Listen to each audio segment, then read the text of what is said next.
मन किया उसके पास जाकर परेशानी की वजह पूछूं कि इतने खूबसूरत चेहरे पर क्यों उदासी का नकाब ओढ़े बैठी हो।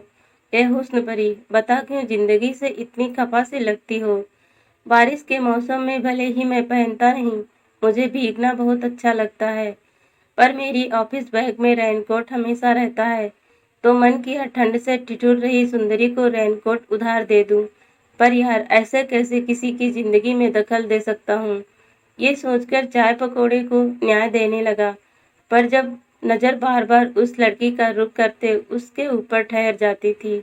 आखिरी पकौड़ा मुंह में रखा कि एक घटना घटित।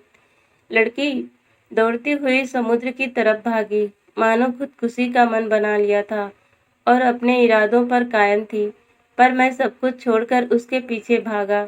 जैसे ही वो कूदने गई, मैंने पीछे से पकड़ लिया। वो चिल्लाते हुए बोली, छोड़िए मुझे, आप होते कौन हैं? मर जाने दीजिए मुझे, नहीं जीना इस बेदर्द दुनिया में, मर जाने दीजिए, मैं नहीं जीना चाहती। जीने तो नहीं दिया, अब शांति से मरने दीजिए। किसने हक दिया आपको? ना जान ना पहचान, चले आए बचाने। मैंने कुछ कहना चाहा, पर वो सुबकने लगी और मुझसे लिपट कर रोने लगी। मैंने उसे भीतर से खाली होने दिया। आहिस्ता आहिस्ता मेरी पकड़ के आगे उसके हौसलों ने दम तोड़ दिया। थोड़ा स्वस्थ होते उसे भान हुआ कि किसी अनजान लड़के की बाहों में थी, तो जल्दी से सॉरी बोलते अलग हो गई और समुद्र की ओर देखते बोली, समा लो ना मुझे अपने आगोश में, कहाँ जाऊंगी अब। इतने में बिजली कड़की तो डरकर वापस मुझसे लिपट गई।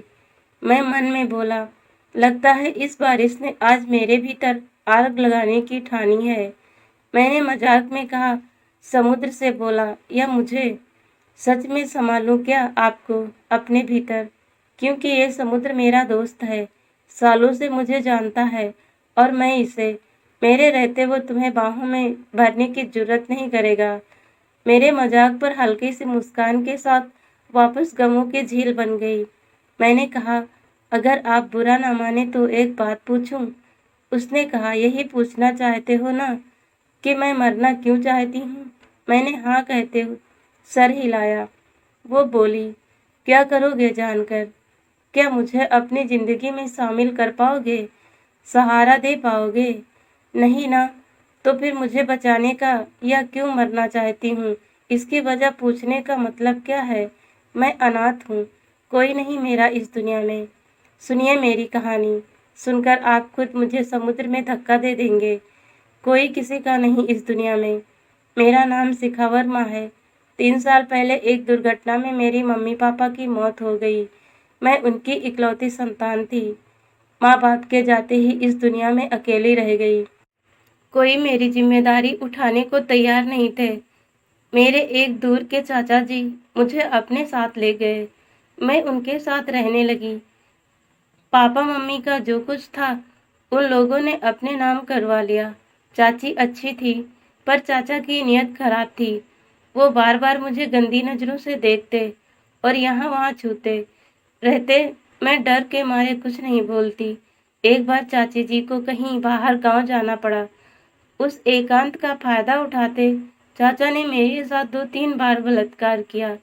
इसकी वजह से मैं प्रेग्नेंट हो गई।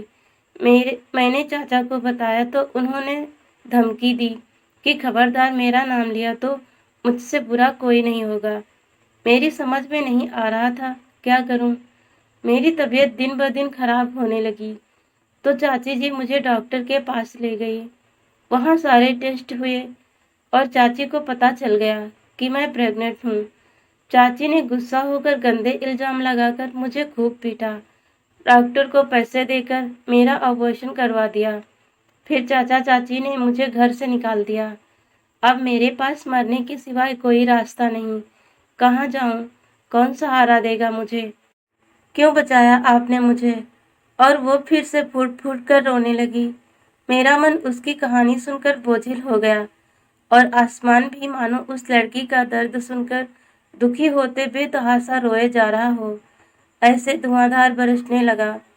वो नतमस्तक बैठी थी। मैं भी अब क्या करूं क्या नहीं सोच सोच कर पागल हुआ जा रहा था। खुद के पैरों पर कुल्हाड़ी मार दी थी। थोड़ी देर विचारों की ट्रेन पटरी से खिसक जाती है और सही गलत फैसला लेने में आसानी रहती है। मैंने कुछ सोचा और एक ठोस निर्णय के साथ खड़ा होते उसके आगे अपना हाथ रखा और कहा, लेट्स डांस। वो अजीब नजरों से मुझे देखने लगी और बोली, मजाक सूझ रहा है ना आपको, मेरी मौत का मजाक बनाकर। मैंने उसका हाथ पकड़ा और उसकी कमर में बाहें डालकर डांस करने लगा। थोड़ी देर बाद बुद्ध की तरह मेरा साथ देने वाली शिखा चंद पलों में मेरे साथ झूमने लगी। हम दोनों आसपास की दुनिया भुलाकर भरी बरसात में नृत्य का मजा लेते एक दूसरे में खो गए। आहा, क्या बारिश थी। उस स्पर्श में हम दोनों के एहसास पिघलने लगे थे। उसने मदहोश होते मेरे कंधे पर अपना सर रख दिया और मैंने उसे आगोश में भर लिया, मानो कोई फिल्म सीन चल रहा हो। अचानक तालियों की आवाज ने हमारा ध्यान भंग किया। चाय की टपरी वाले चाचा और पकोड़े वाले राजू के संग कुछ लोगों ने हमारे नृत्य को सराहते तालियों से नवाजा। लय तोड़ने के जुर्म में मैंने राजू की तरफ गुस्से से देखा। वो कंधे उछालते हंसने लगा और उंगली और अंगूठे को जोड़ते कहने लगा, सुंदर जोड़ी भैया। मैंने शिखा के मासूम चेहरे को एक बार फिर से गौर से देखा। कहीं कोई झूठ या कपट नजर नहीं आया। मैं सोचने लगा, निश्चल निष्कपट पाक आरती अजान सी मासूम लड़की को मैंने बचा तो लिया, पर दरिंदों से भरी इस दुनिया में अकेली कहाँ जाएगी। नोच डालेंगे इस कच्ची कली को। एक दलदल से तो निकल गई, पर जवान खूबसूरत लड़की के लिए पूरी दुनिया दोजख से कम नहीं। मैंने वापस शिखा को देखा। सच मानो यार, मुझे प्यार हो गया। तो क्या हुआ कि उसके साथ जो हादसा हुआ उसमें उस लड़की का क्या कसूर था। किसी महिला विकास गृह में छोड़ दूं या कोई ऐसी संस्था में जहां पीड़ित लड़कियां रहती हैं। फिर अचानक ख्याल आया, मुझे भी तो जिंदगी में किसी को अपनाना है, किसी का मुझे होना है, तो वो शिखा क्यों नहीं हो सकती। क्यों मैं खुद नहीं अपना सकता शिखा को। और ज्यादा कुछ सोचे बिना मैं शिखा के आगे घुटनों के बल बैठ गया और सर झुकाकर उसका हाथ पकड़कर बोला, शिखा, मैं अर्जुन कश्यप MBA पास कर एक मल्टीनेशनल कंपनी में बड़े ओहदे पर नौकरी करता हूँ। एक लड़की को खुश रखने की पूरी काबिलियत है मुझ में। क्या मुझसे शादी करोगी। शिखा शायद इतनी खुशी बर्दाश्त करने के लिए तैयार नहीं थी। मैंने अचानक जो बारिश कर दी थी, वो पगली हाथ जोड़कर जैसे मंदिर में किसी आराध्य के सामने खड़ी हो, ऐसे एहसानमंद आंखों से बहुत कुछ कह रही थी। उसकी आंखों में कई सारे भावों के साथ सवाल दिखे, डर दिखा और एक बार फिर मैंने बारिश के पानी से अलग करते आंसुओं को पहचान लिया। भरोसा करूं या नहीं वाली असमंजस में और हल्की सी मुस्प्रीत की लकीर भी दिखी। मैंने उसका चेहरा अपनी दोनों हथेलियों में भरकर ऊपर उठाया और उसकी आंखों में आंखें डालकर कहा, प्लीज बिलीव मी, सोच समझकर ता जिंदगी के लिए कमिटमेंट कर रहा हूँ। कोई भावावेश में आकर नहीं। अपनों पर यकीन करके तुमने देख लिया, अब एक अजनबी को भी आजमाकर देख लो। मुझे आज तक किसी से प्यार नहीं हुआ। तुम्हारे प्रति पहले प्यार वाली कशिश ने हाथ थामने का इशारा दिया है। इन मेघों की कसम शिखा, ये बारिश का मौसम हमेशा हमारे प्रेम का गवाह रहेगा। और मैं चुपचाप आंखें मूंदे उसके सवाल का इंतजार करने लगा। शब्दों का सहारा लिए बिना शिखा ने मुझसे लिपटकर अपने प्यार का इजहार कर दिया। इतने में एक भुट्टे बेचने वाला आया। मैंने एक ही भुट्टा खरीदा। धुआंधार बरसाती बारिश हो, गर्मा गर्म भुट्टा और हाथों में महबूब का हाथ हो, जिंदगी इससे ज्यादा हसीन तो नहीं होगी। एक ही भुट्टे को अपनी वाली से शेयर करना दिल में गुदगुदी जगा गया। राजू ने रेडियो मिर्ची पर बजा दिया, इसी से जेसन पर गाना। प्यार हुआ, इकरार हुआ, प्यार से फिर क्यों डरता है दिल। हाय मेरा बारिश वाला प्यार, अकेला चाय पीने आया था और अपने हमसफर का हाथ थामे सराबोर भीगते घर की ओर प्रस्थान कर रहा हूँ। मैंने शिखा की ओर देखा, नक्सिक एक सुकून से लिपटा पाया, मानो ऐसा महसूस कर रही हो जैसे मझधार में तूफान में फंसी कश्ती को सहारा मिल गया हो। मिलता है यार, किसी किसी को पहला प्यार ऐसे सिचुएशन में भी। अभी तो असली कहानी शुरू हुई। शिखा बोली, अर्जुन तुम अपने घर वालों को क्या बोलोगे, क्या परिचय दोगे मेरा, क्या कहोगे कि मैं कौन हूँ। मैंने कहा देखती जाओ आगे आगे होता है क्या, पर एक वादा तुम भी करो, किसी भी परिस्थिति में मेरा साथ नहीं छोड़ोगी, मुझ पर भरोसा रखना। अब हम दोनों को हर परिस्थिति से जूझना है। मुझे खुद नहीं मालूम घर वालों का रिएक्शन क्या होगा। मैं उलझन में था, एक जिंदगी को बचा तो लिया, अब हम दोनों को कौन बचाएगा, मेरे घर वालों के सवालों से, परम पूज्य पिताजी के गुस्से से। हर कुछ दिन बाद घर वाले एक रिश्ता लेकर आते थे और मैं अभी शादी नहीं करनी बोलकर बिना देखे ही ठुकरा देता था। और आज अचानक किसी अनजान लड़की को बरसाती बारिश में रास्ते से उठाकर पेश करने जा रहा था। दुनियावी हकीकत नजरों के सामने आई तो पैर कांपने लगे, पर किसी से किया हुआ वादा भी कोई मायने रखता है। जो होगा देखा जाएगा सोचकर घर के दरवाजे की घंटी बजाई और सर झुकाए शिखा का हाथ थामे खड़ा रहा। छोटी बहन पिंकी ने दरवाजा खोला, खोलकर मुड़ रही थी कि शिखा को देख वापस मुड़ी और हम दोनों को ऊपर से नीचे तक देखकर हाथ के इशारे से पूछने लगी, ये कौन है भैया। मैंने कहा, पहले अंदर तो आने दे, बताता हूँ सब। अब दिल राजधानी एक्सप्रेस की गति से धक धक करने लगा। आहिस्ता आहिस्ता हम दीवान खंड में आए। पापा टीवी पर न्यूज़ देख रहे थे और मम्मी किचन में थी। पिंकी ने शिखा को बोला बैठिए, तो पापा का ध्यान हम पर गया। बोले कुछ नहीं, बस एक प्रश्नार्थ भरी नज़रों से मेरी ओर देखा। मैंने जवाब देना टाला और पिंकी से पूछा, मम्मी कहाँ है। उस पर पापा बोले, तुम्हारी मम्मी इस वक्त हर रोज़ खाना बना रही होती है, पता तो है। अब ये बताओ कि ये आपके साथ मेहमान कौन है। इतने में मम्मी भी आ गई। कुछ क्षण में मौन रहा, एक पर्वत से टकराने की हिम्मत जुटा रहा था कि पापा ने कड़क लहजे में कहा, कुछ पूछ रहा हूँ, बरखुरदार जवाब देने का कष्ट करेंगे। मम्मी ने मेरा पक्ष लेने की कोशिश करते कहा, थका हारा आया है, पहले कुछ खा पी तो लेने दीजिए, बातें तो होती रहेंगी। पापा कुछ बोले नहीं, बस नज़रों से मम्मी को चुप करवा दिया। मैंने भी ठान लिया, जब शिखा को अपनाने का फैसला कर ही लिया है तो घबराना कैसा।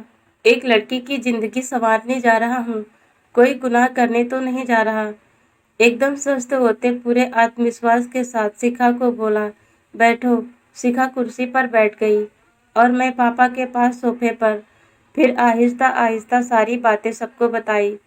शिखा के साथ जो हुआ सब बताया और कहा, अब आप सबका जो फैसला होगा मुझे मंजूर है।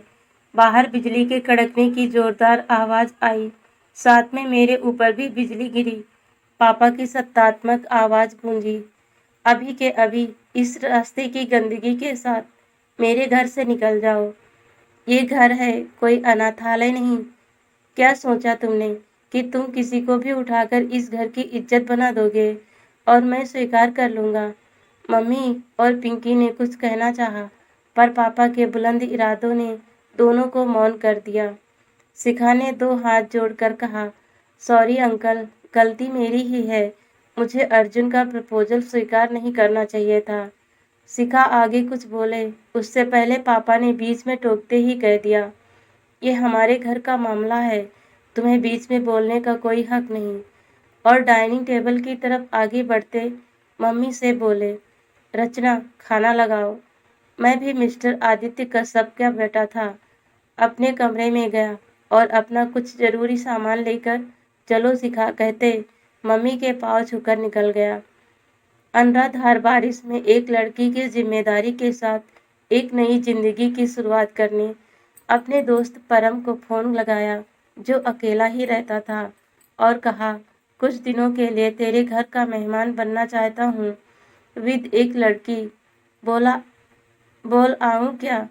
परम जिगरजान दोस्त था, बोला, कमीने, तुझे परमिशन की जरूरत कब से पड़ने लगी? बिंदास आ जा यार, बैठकर बियर पीते हैं। मैंने ऑटो लिया और शिखा को लेकर निकल गया।